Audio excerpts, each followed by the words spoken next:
Hi, everybody. Well, it is Wednesday, April 1st.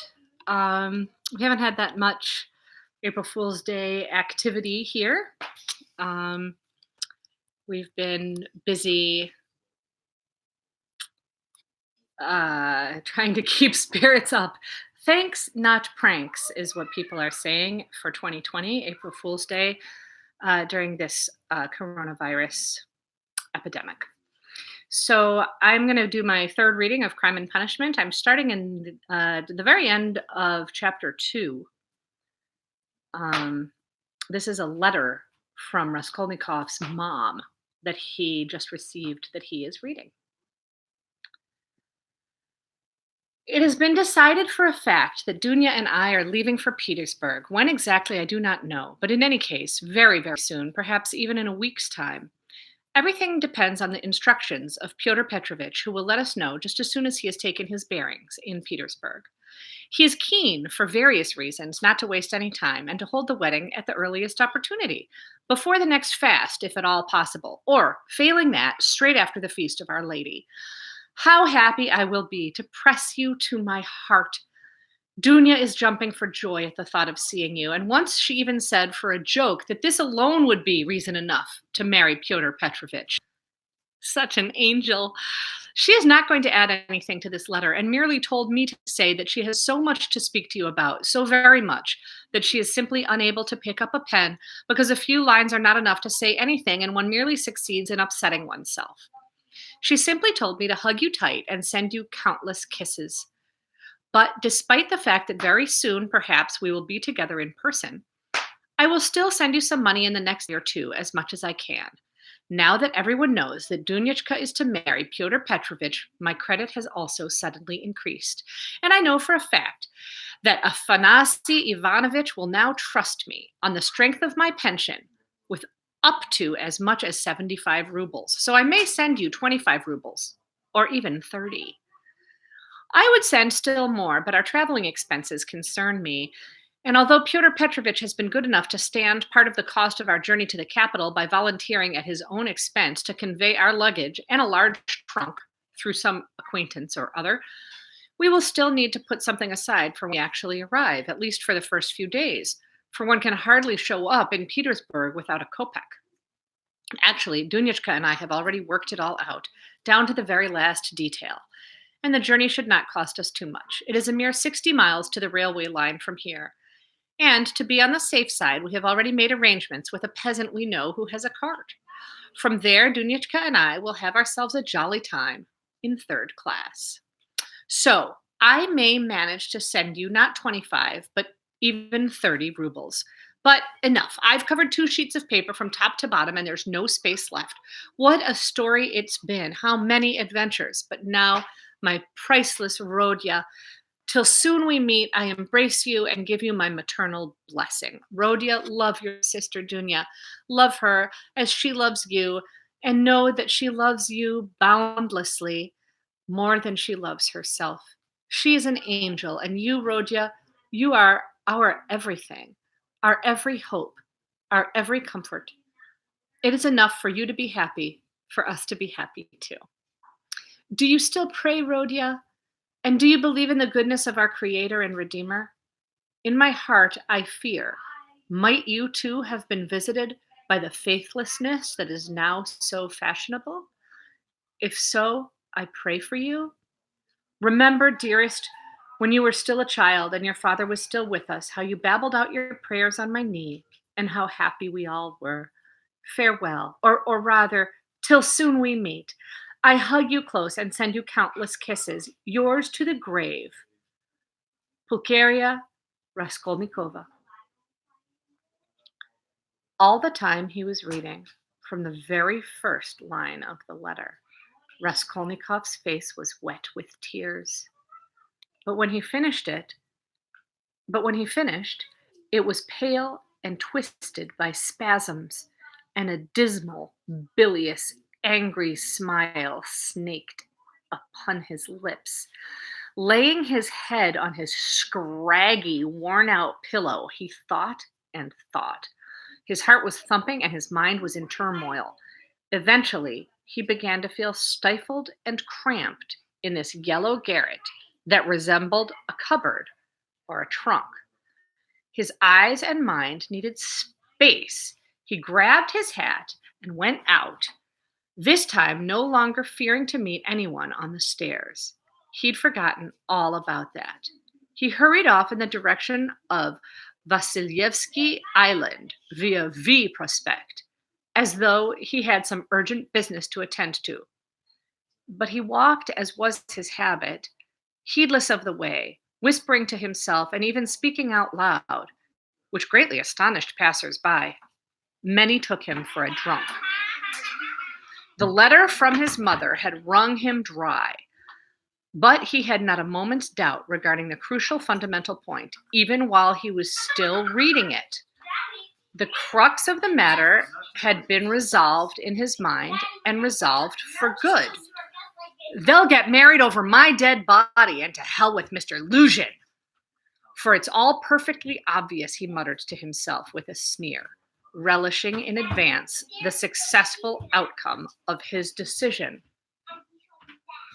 No, Mama, no, Dunya, you won't fool me. They even apologize for not seeking my opinion and for arranging it all without me.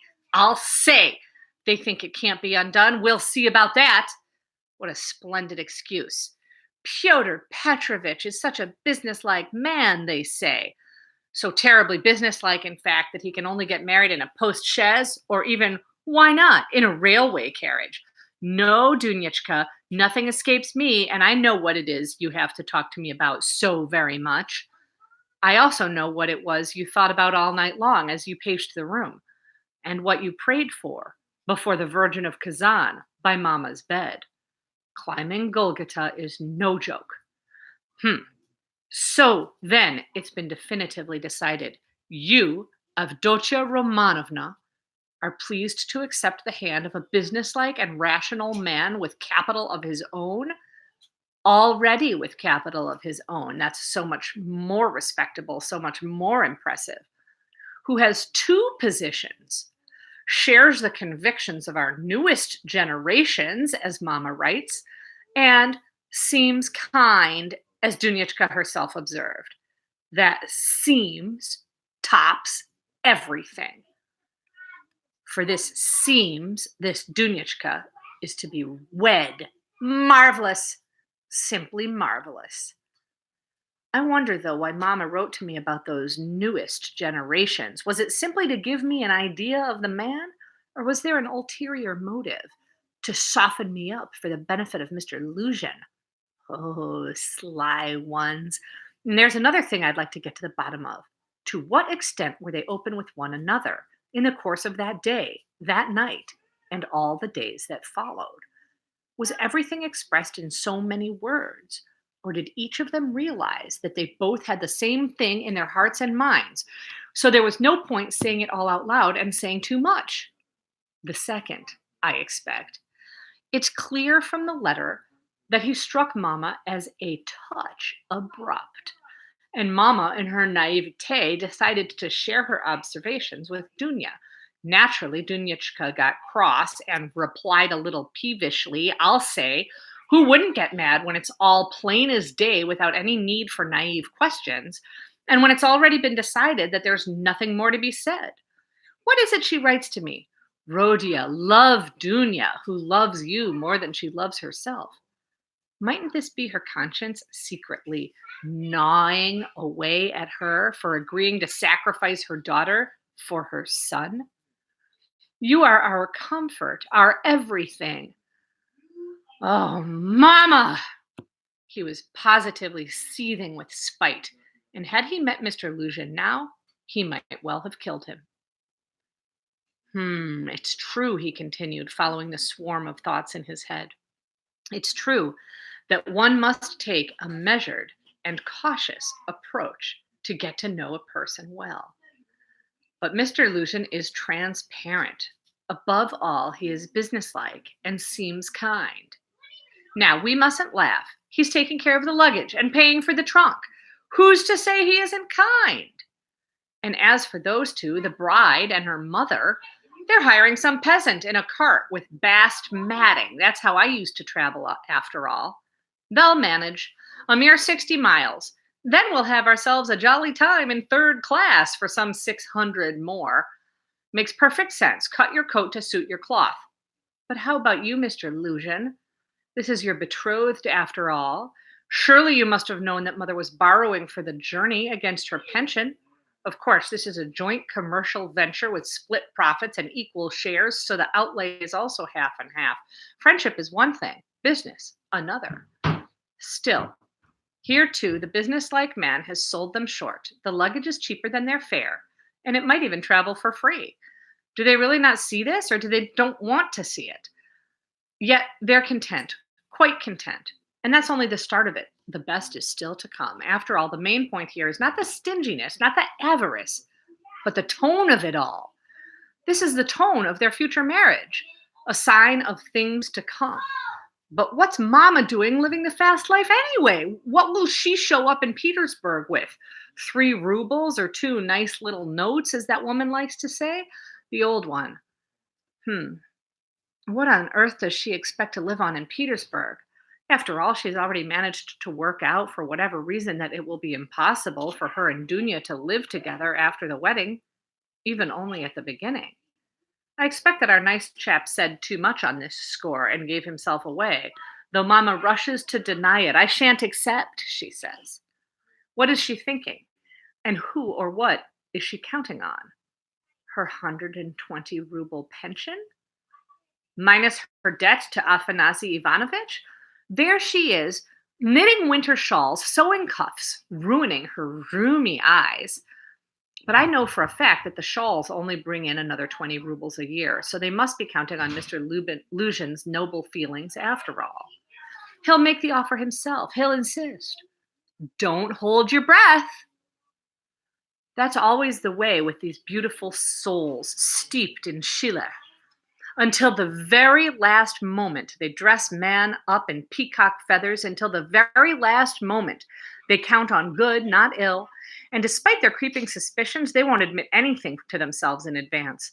The very thought disagrees with them, and they'll rush to deny the truth until their noses are rubbed in it by the man they've so richly adorned. I wonder whether Mr. Lucian's been decorated. I bet he's got St. Anna in his buttonhole and that he wears it to merchants' dinners. He'll probably wear it to his own wedding. But to hell with him. I suppose that's just how Mama is, God bless her. But what about Dunya? Dunyachka, dearest, I know you. You'd already turned 19 when we saw each other last. Your character was already clear to me. Here's Mama writing that Dunyachka can put up with a lot. I was well aware of the fact. I was aware of it 2.5 years ago, and I've been thinking about it ever since. About the very fact that Dunyachka can put up with a lot. I mean, if she can put up with Mr. Svidrigailov and all the consequences, then she really can put up with a lot. And now, with Mama's help, she's conceived the notion that she can also put up with Mr. Lucian, who likes to hold forth about the superiority of wives rescued from beggary, with benefactors from husbands, and who does so virtually on first acquaintance. Let's suppose that he did say too much, despite his being a rational man. So perhaps, far from saying too much, he was actually in a hurry to spell everything out. But what about Dunya, for heaven's sake? The man's transparent, but she'll still have to live with him. I mean, she would sooner live on black bread and water than sell her soul, let alone give up her moral freedom for a life of comfort. She wouldn't give it up for all of Schleswig-Holstein. Never mind Mr. Lucian. No, that wasn't the Dunya I knew. And well, that's not Dunya now. Who can deny it? It's a hard life with the likes of Svidrigailov. A hard life, traipsing from one province to another, year in, year out, in search of governess jobs, paying 200 rubles. But still, I would know that my sister would sooner join Negroes on a plantation or Latvians in the pay of a Baltic German than corrupt her spirit and her moral sense through a liaison with a man she doesn't respect and has nothing in common with, forevermore, and for no other reason than personal gain. And even if Mr. Lucian were made of the purest gold or of solid diamond, even then she would not agree to be Mr. Lucian's lawful concubine. So why does she agree now? What's it all about? Where's the key to the mystery? It's clear enough. She won't sell herself for her own interests, her own comfort, or even to save her skin. But she'll sell herself for someone else, for someone dear to her, someone she adores. That's what it's all about. Her brother, her mother. That's what she'll sell herself for. Sell all she's got. Oh, yes, we won't stop at anything here. We'll even stifle our sense of right and wrong. Freedom, peace of mind, conscience, we'll barter them all. Life be hanged so long as our precious loved ones are happy. We'll even indulge in some casuistry of our own. Take lessons from the Jesuits, and for a while, we might even set our minds at rest, convince ourselves that it's all in a good cause and there's no other way. That's what we're like. And it's all clear as day. It's clear who's center stage here: Rodion Romanovich Raskolnikov, and no one else. Just think. What a chance to make him happy, to keep him in university, to make him a partner at the office, to secure his entire future. One day he might even become wealthy and respected and end his life a famous man. And mother? But this is Rhodia, priceless Rhodia, firstborn. No sacrifice is too great for such a son, not even that of a daughter like Dunya. Oh, sweet and unjust hearts, even Soniachka's fate is not to be scorned here. Soniachka, Soniachka Marmeladovna, eternal Soniachka for as long as the world stands. But have you both weighed it carefully, this sacrifice of yours? Yes? Is it bearable? Profitable? Reasonable? Do you know, Dunyachka, that Soniachka's fate is no more sordid than the fate of being with Mr. Luzhin? Love is out of the question here, writes Mama. But what if it's not just love that's out of the question, but respect as well? And what if, instead of that, there's disgust, contempt, loathing? What then? Well, once again, it will be a case of being immaculate. Wouldn't you say? Do you understand what it means to be immaculate in this way? Do you? Do you understand that being immaculate, the Luzhin way, is just the same as the Sonia way, but perhaps even worse, even more vile and despicable? Because after all, Dunyachka, you're counting on a life of comfort, while there it's simply a matter of survival or starvation. It costs a lot to be immaculate, Dunyachka, a lot. And what if later it should all prove too much and you repent? How much sorrow and sadness, how much cursing and secret weeping? Because you're no Marfa Petrovna, are you? And what will happen to mother then? She's unsettled and anxious even now. But what then when the scales fall from her eyes? And me, whatever must you have thought of me? I don't want your sacrifice, Dunyachka. I don't want it, Mama. Over my dead body. I don't accept it. I won't accept it. He suddenly came to his senses and broke off. Over your dead body? And what will you do to stop it happening? Forbid it? What right do you have? What can you promise them in return? So as to have such a right, that you will dedicate your entire fate to them, your entire future, when you complete your studies and receive a position. We've all heard that. It's all ifs and buts. What about now? Something has to be done here. And now, do you understand? And what are you doing now? Fleecing them. You know the money comes from 100-ruble pension and from the Svidrigailovs' advance. How will you protect them from the Svidrigailovs or from Afanasy Ivanovich Vakrushin? You millionaire of the future, you Zeus, you master of their fate, in 10 years' time. But 10 years will be more than enough for your mother to go blind knitting shawls, if tears alone are not enough. She'll wither away on bread and water. And your sister? Just think what may come of her in 10 years or less. Worked it out yet? He taunted and tortured himself with such questions, and even found some pleasure in doing so. These questions were not new, though. And they didn't come from nowhere. They were old, ancient sources of pain. They had begun tearing at his heart long before and had torn it to pieces. All his current anguish had taken root in him in the far distant past, grown and accreted, until now it had ripened and distilled into the form of a dreadful, wild, fantastical question which had worn out his heart and mind, demanding to be solved. His mother, his mother's letter struck him with a sudden force of thunder.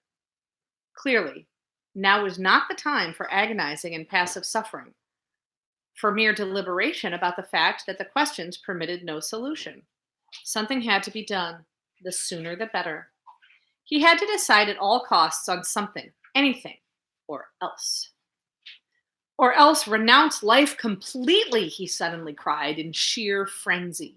Meekly accept fate as it is, once and for all, and stifle everything inside me, renouncing any right to act, to live, to love. Do you really understand, good sir, what it means to have nowhere left to go? The question put to him yesterday by Marmeladov suddenly came to mind. For every man must have at least somewhere he can go. He gave a sudden start. One of yesterday's thoughts had shot through his mind once again. But it was not the speed of it that made him start. After all, he had known, he had sensed, that the thought would, without fail, come shooting through, and he was already expecting it. And this thought had hardly been born yesterday. The difference was this: a month ago, and even just yesterday, it was no more than a dream, while now, it suddenly presented itself to him, not as a dream, but in a new, threatening, and quite unfamiliar form. And he'd suddenly realized this himself. It was like a blow to the head, and his eyes went dark. He glanced about him in haste, looking for something. He felt like sitting down and looked for a bench. He was walking down K Boulevard at the time. A bench appeared some 100 paces away. He quickened his step as best he could, but one small incident occurred along the way, absorbing all his attention for several minutes. While looking for the bench, he noticed a woman walking 20 steps ahead of him. But at first he paid her no more heed than any of the other objects flitting before his eyes. It had occurred to him many times already to walk home, say, and have not the faintest memory of the route he had taken, and he was already used to walking like this. But there was something so very strange about the woman, something which immediately leapt out at him, that little by little she began to compel his attention, against his will at first, almost as a nuisance, but then with increasing force. He was seized by a sudden urge to understand what it was about her that was so very strange. For one thing, there she was, to all appearances, a very young girl, walking bareheaded in the sultry heat, without a parasol or gloves, waving her arms about in a somehow comical manner. She wore an airy silk dress, and this too looked very odd, being barely fastened, and with a rip by the waist at the back at the very top of the skirt. A large scrap hung down, dangling behind her. A small shawl had been thrown round her bare neck, but it stuck out crookedly to one side. To top it all, the girl was unsteady on her feet, stumbling, even staggering this way and that. This encounter eventually claimed Raskolnikov's full attention. He drew up with the girl right by the bench, but she collapsed at one end of it as soon as she got there, rested her head on the back of the bench, and shut her eyes, as if she were utterly exhausted. On closer inspection, he immediately realized that she was dead drunk. To observe such a scene felt strange, bizarre. He even wondered if he were mistaken. Before him was the extremely young face of a girl of 16 or perhaps only 15. A small, blonde, pretty enough face, but all flushed and swollen looking. The girl no longer seemed capable of understanding much, and she had one leg crossed over the other, bearing far more than was proper, and clearly had very little idea that she was out in the street. Raskolnikov didn't sit down and didn't wish to leave, so he stood before her in bewilderment. This boulevard is rarely busy, but now, between 1 and 2 o'clock on such a sultry day, There was almost no one.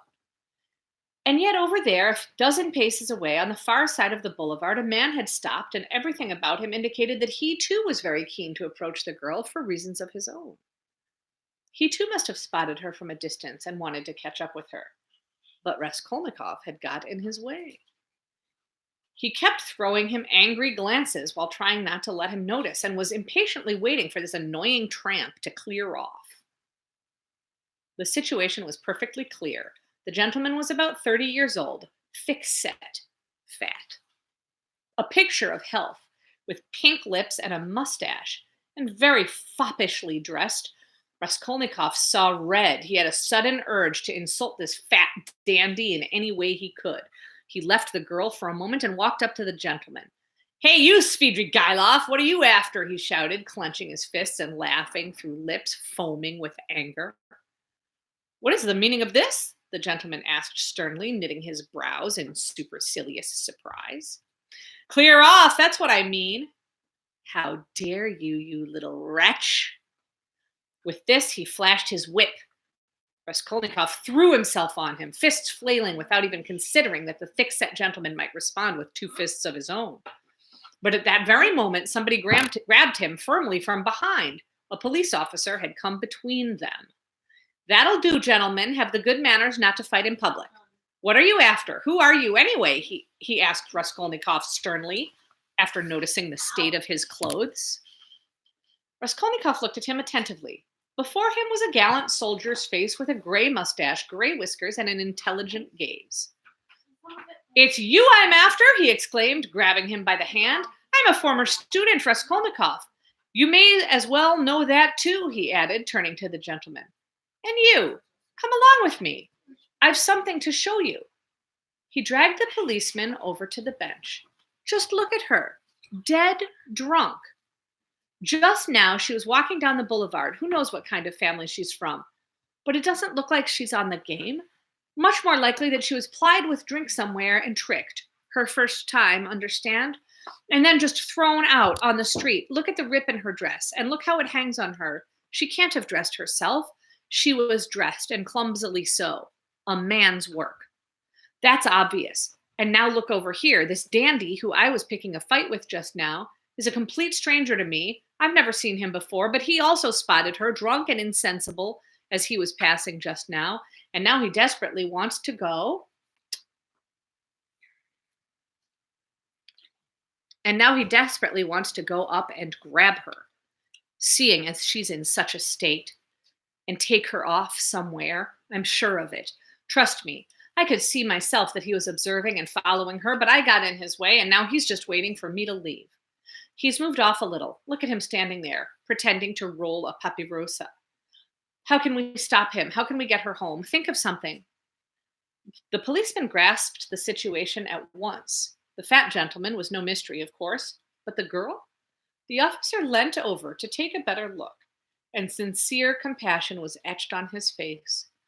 "A crying shame," he said, shaking his head. "All but a child, tricked, and no two ways about it. Listen, miss," he addressed her, "may I ask where you live?"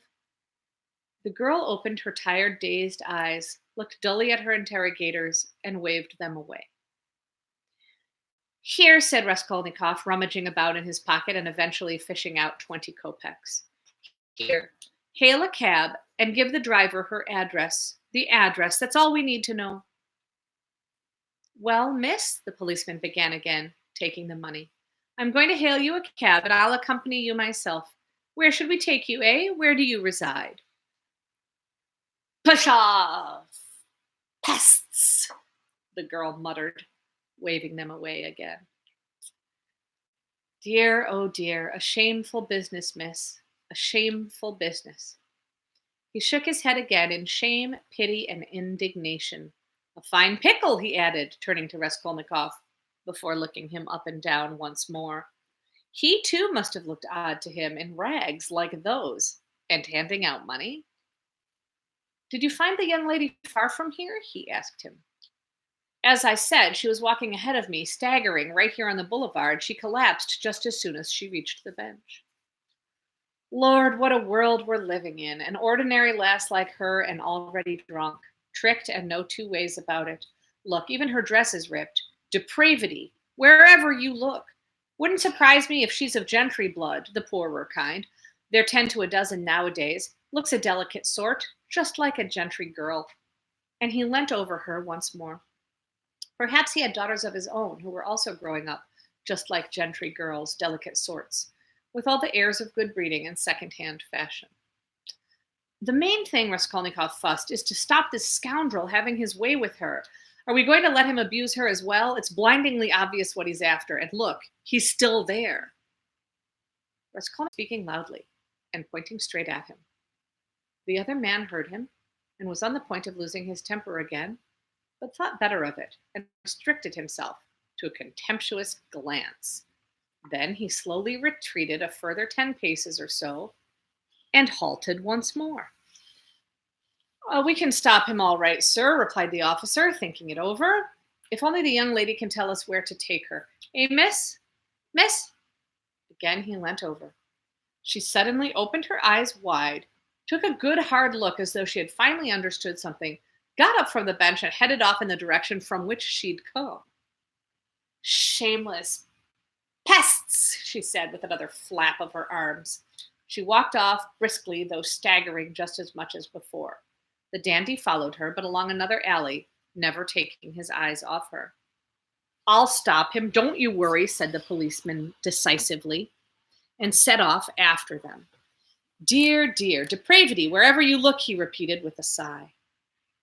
At that very moment, Raskolnikov felt as if he'd been stung, as if in a flash he'd been turned inside out. Hey, listen, he shouted to the man with the mustache. The policeman turned around. Forget about it. What's it to you? Just drop it. Let him have his fun. He pointed at the dandy. What's it to you, I say?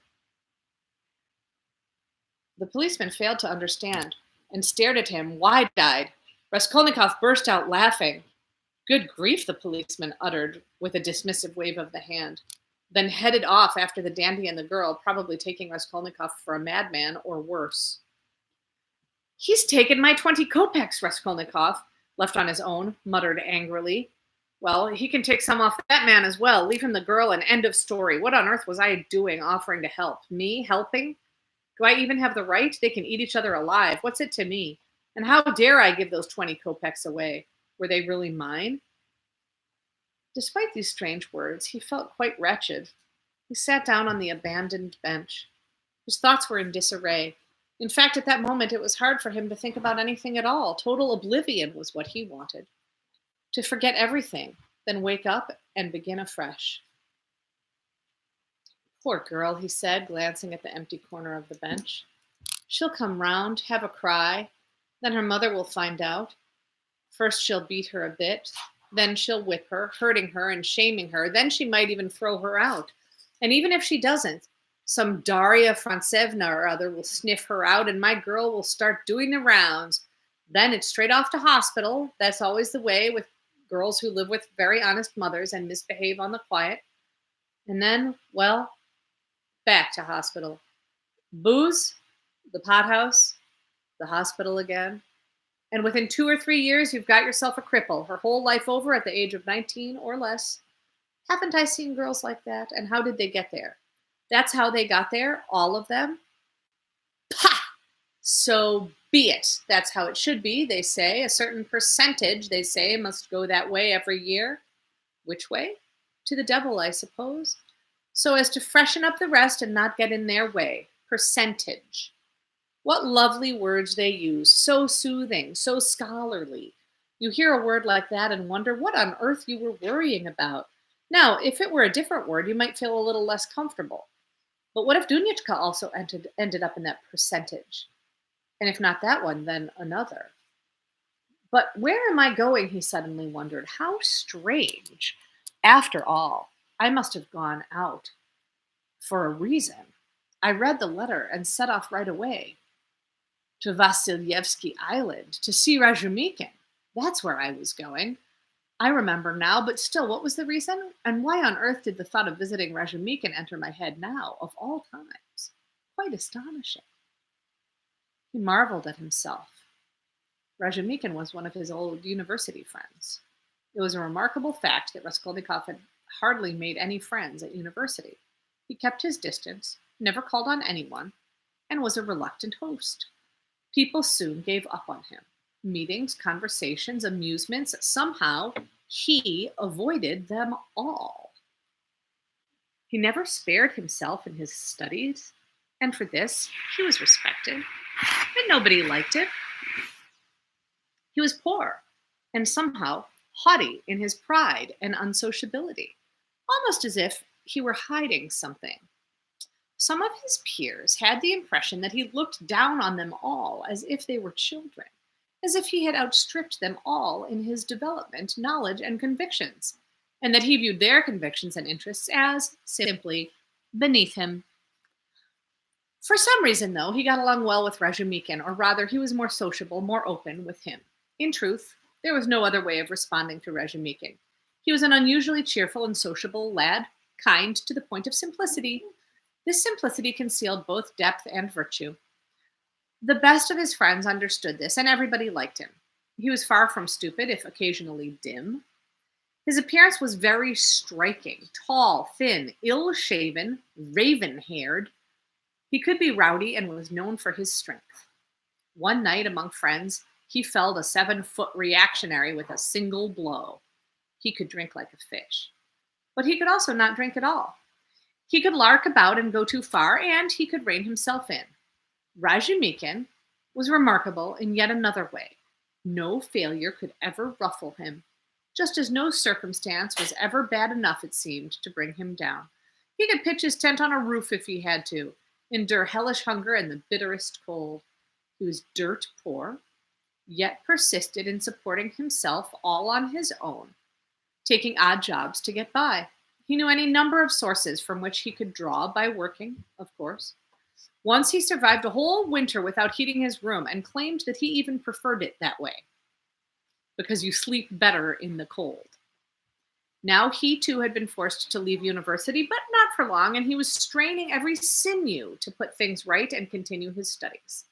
Raskolnikov hadn't been to see him for a good 4 months, while Razumikin didn't even know where his old friend lived. There was one occasion, some 2 months previously, when they had almost met in the street, but Raskolnikov turned away, even crossing to the other side to avoid being noticed. Razumikin noticed him, but walked past, not wishing to trouble his friend. This is chapter 5. Yes, it wasn't so long ago that I was about to ask Razumikin about work. See if he could find me some teaching or something, Raskolnikov went on to himself. But what can he do for me now? Suppose he does find me some lessons. Suppose he even shares his last kopeck with me, assuming he has one, so that I might even be able to buy myself a pair of boots and patch up my clothes for teaching in. Well, what then? What use is small change to me? Is that really what I need now?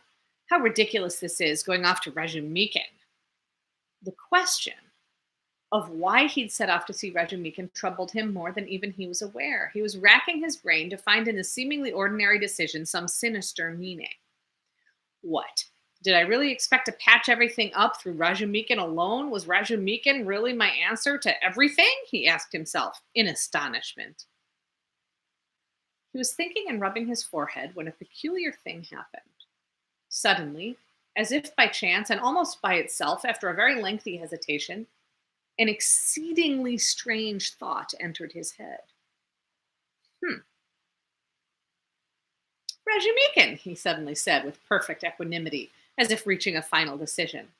I'll go to see Razumikin, that's for sure, but not now. I'll go to him the day after that, when that will be over and done with, and everything will begin afresh. He suddenly came to his senses. After that, he cried out, fairly leaping from the bench. But will that really happen? Surely it can't. Can it? He left the bench and walked off, almost running.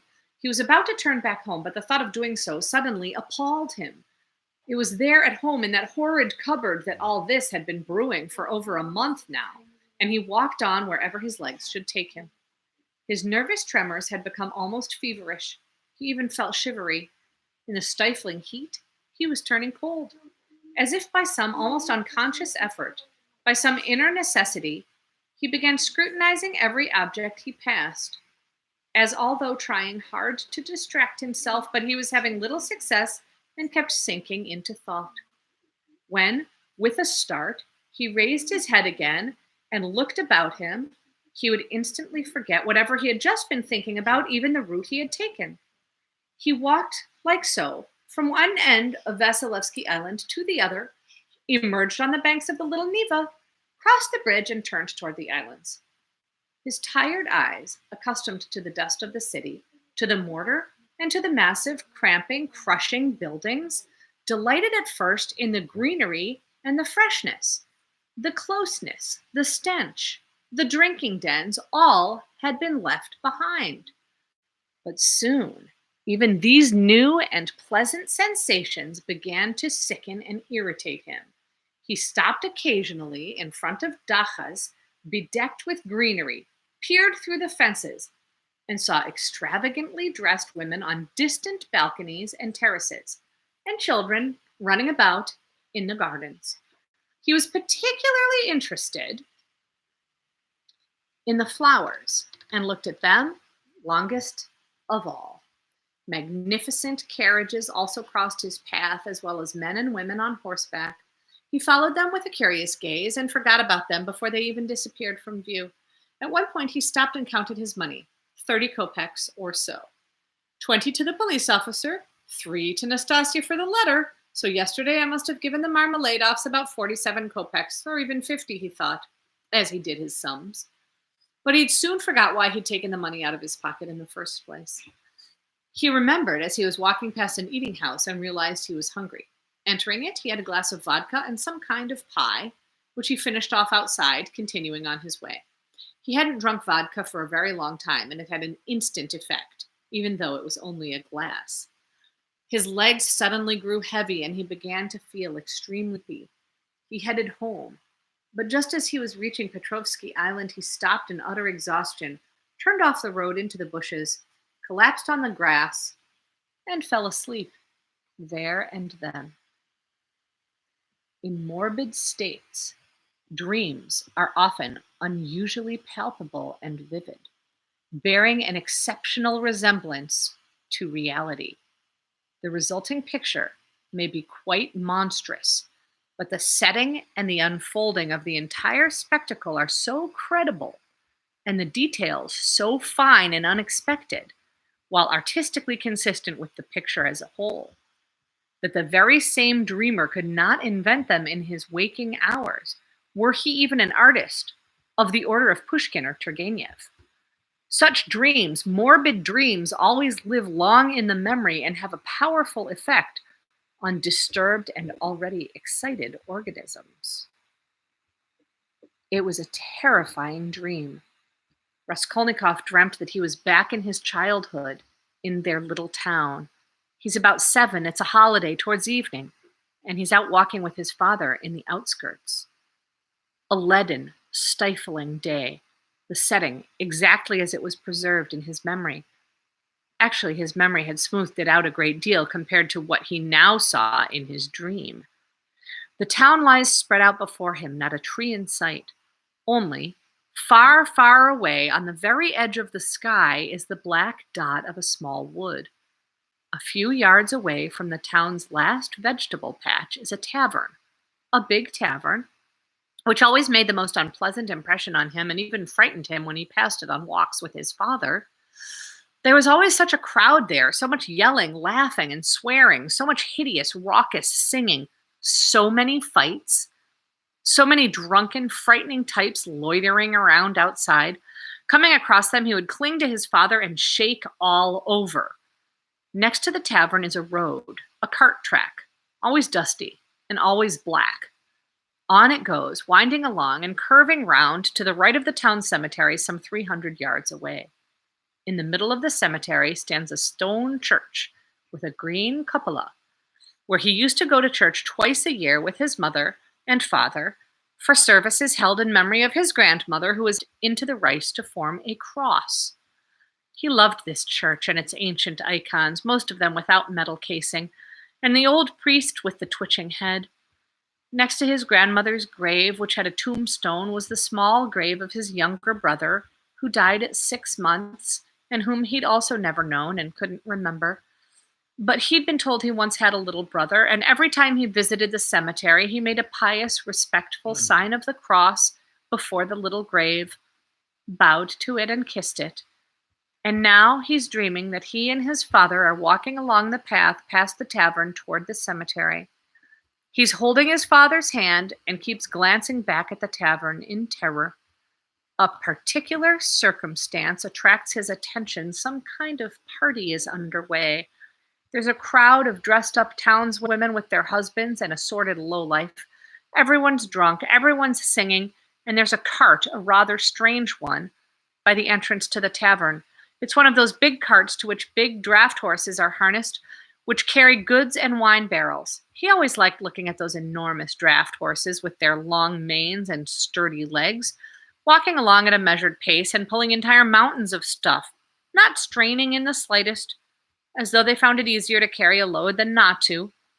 But now, strangely enough, the horse harnessed to such a big cart is small, scrawny, and yellowish brown, a real peasant's nag, one of those which he had often seen struggling beneath a load of firewood or hay, especially if the cart had got stuck in the mud or in a rut, and then the peasants always beat them so very hard with their whips, sometimes right across their muzzles and eyes, and he would feel so very sorry for them that he'd be on the verge of tears, and Mummy would lead him away from the window.